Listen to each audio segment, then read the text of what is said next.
Hey, what's up, sports cards fans? I'm just out here chilling in my backyard on Cinco de Mayo. It was hot in Southern California. It got up to 87. Finally starting to cool down in the early evening. Hope everyone's doing well. I hope everyone's still enjoying the hobby and getting the cards that they want. Um, I've actually been doing quite a bit of buying. I thought I would be a seller this year, but it's hard not to keep buying. So follow up to my last video on the Jordan cards. Um, I don't have a lot of Jordan cards, um, but I do have some 88 Fleer Jordans here in Mint 9s. Very cool cards. But it looks to me like prices on Jordan cards are already going down. It seems like they started going down um, pretty much as soon as they blew up. But they shot up like a rocket. But I think they're gonna fall like a feather, and it's gonna take months. Hopefully by the end of the year, prices will normalize on the Jordans. But I'm still staying away from Jordan for at least the rest of the year, maybe even a year or two. Um, but it's still interesting to watch people going crazy. I got a stack of cards here. I'm just gonna go through them and talk about what's going on with them. So speaking of people going crazy, people are going crazy for the junk wax stuff. Um, this might not be a popular opinion, but I honestly don't get it.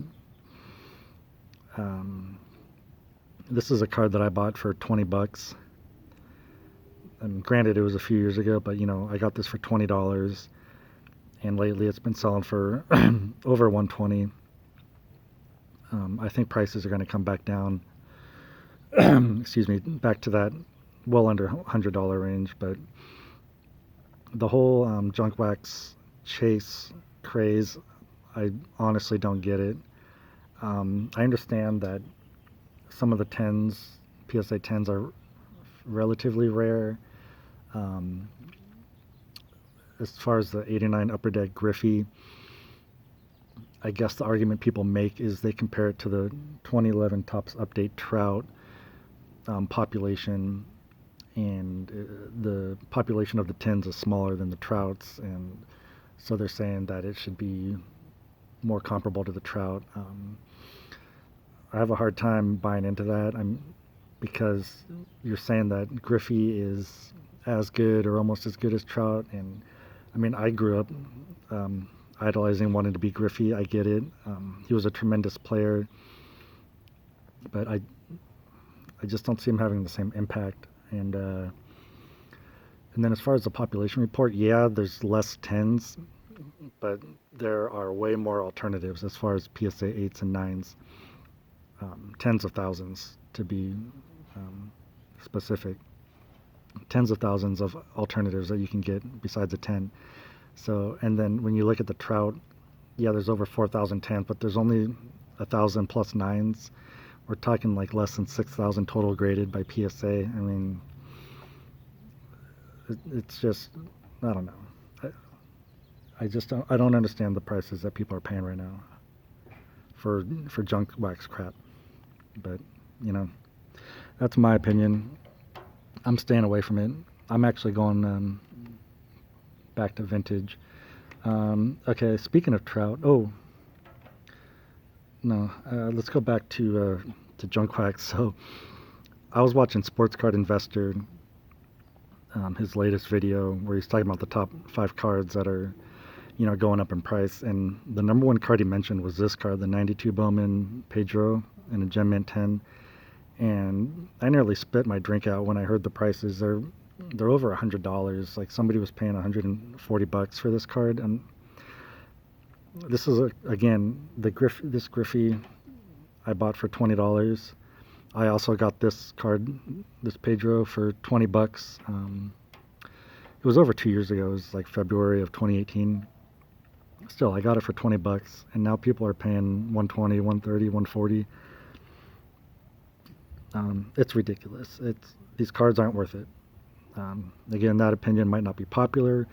I understand that you might be in on the junk wax craze and trying to snag up these the iconic card chase is what people are calling it. And if you like the cards and you want to buy them, I mean, that's cool. But personally, I just don't think they're worth it.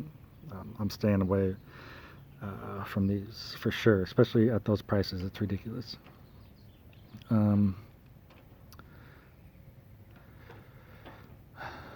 Trout. Here's a cool trout card. I bought this at my LCS like a year or so ago for $50 on a whim. I mean, it's a trout from 2011. I figured I couldn't lose on a $50 deal. These don't sell very often, but I think they're at least $100. So I don't know. It's an okay card. I guess it's worth it for 100. But let's see. I forget when I picked these up. At least a year ago, maybe even 2. I don't remember. I picked all these up for about $40 a piece. And I remember when I made the video at the time, I said that I was buying them at 40 because I thought that it could be a $100 card in the future. I wasn't sure when, just sometime in the future. And now this card, it's over 200. I mean, I expected it to go up, but 200. I mean, I guess it's, if you can't get a rookie, this is maybe the closest thing, which was my thinking when I bought them. But I am a little surprised that they're over 200. I suppose it's an okay value at 200 plus, but I'm certainly not going to pay those prices. So, like I said, I am going back to vintage cards. When I started collecting in 2012, I think, I was into vintage, and I was actually buying junk wax back then because honestly it was cheap.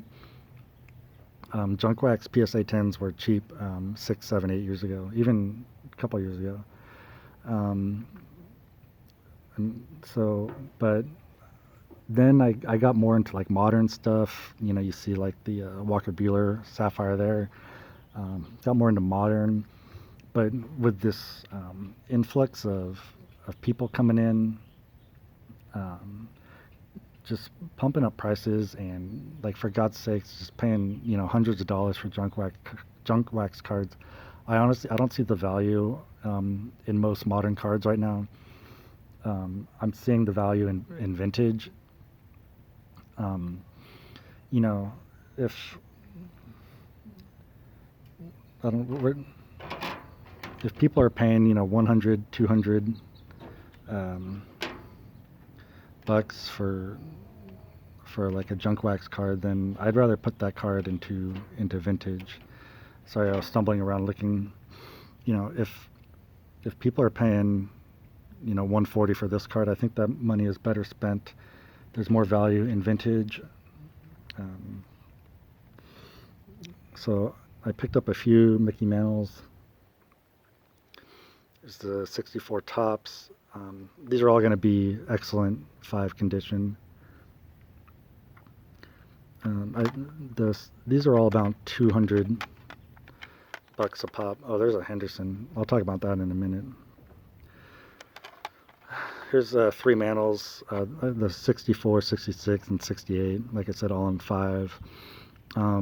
All 3 of these cards are about $200 to $250 a piece, which I think that's tremendous value right there. When other people are spending $250 on junk wax cards, I mean, yeah, they're PSA 10s, and you know, there's only 1,500 or 2,000 of them or whatever.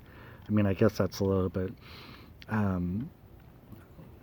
just keep repeating myself. I don't see the value in paying those prices for junk wax. I don't see the value in a lot of modern cards right now.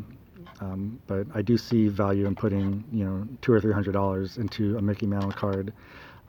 It's not the sexiest buy, but it's solid, and there's value there. So I'm sticking to that.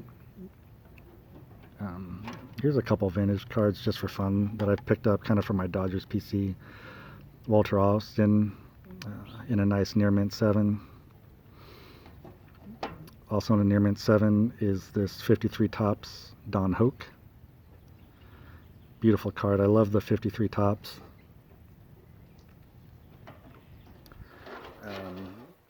Oh, before I forget, here's the 80 Tops Rickey Henderson rookie, which I'm sure you're all familiar with. I picked this card up.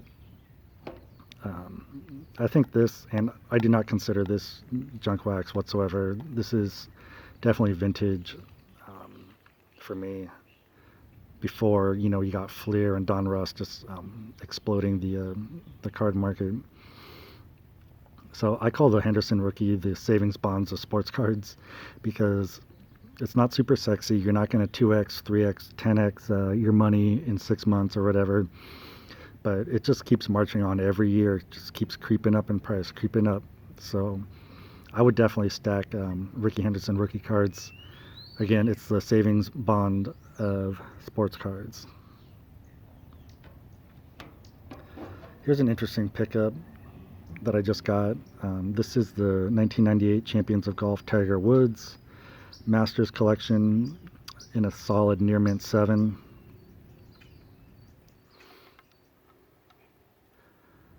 I think Tiger Woods is a pretty good buy. I wouldn't buy a ton of it.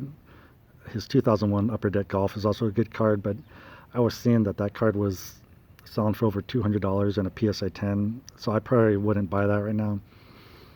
But this near mint 7, you can get it easily for $50. That's what I paid. I think 8s are 100, but I went with 7. It's pretty solid, and it's a cool card, so something to think about. Tiger Woods. Got 3 more vintage cards to show before I wrap this video up. This is a cool card. It's actually this is my first SGC graded card. This is a 1910 Obax Cigarettes Jimmy Johnston. I picked this card up for my all-time Dodgers PC. There's the back.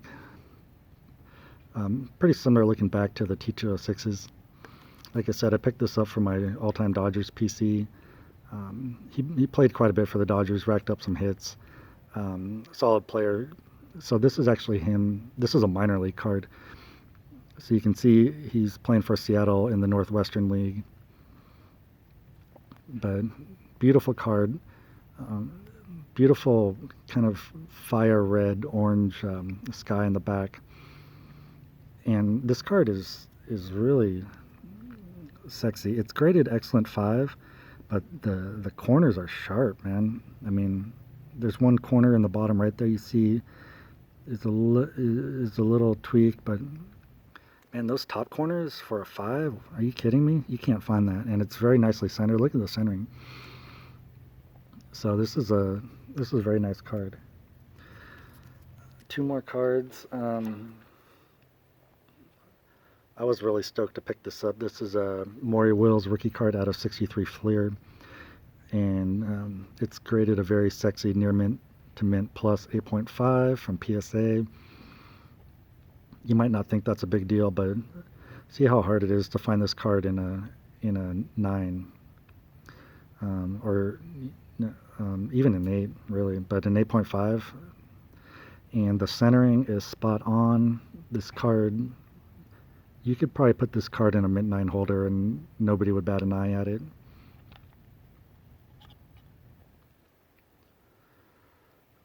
Interesting lime green on the back. Just a very high grade for a very cool card. And National League Most Valuable Player, 62. The only card in the set that has that type of denotation on it. Maury Wills, rookie card out of 63 Fleer. Very cool. And a huge pickup for me, especially as a Dodger fan. 55 Top Sandy Koufax. Rookie card doesn't really need an introduction.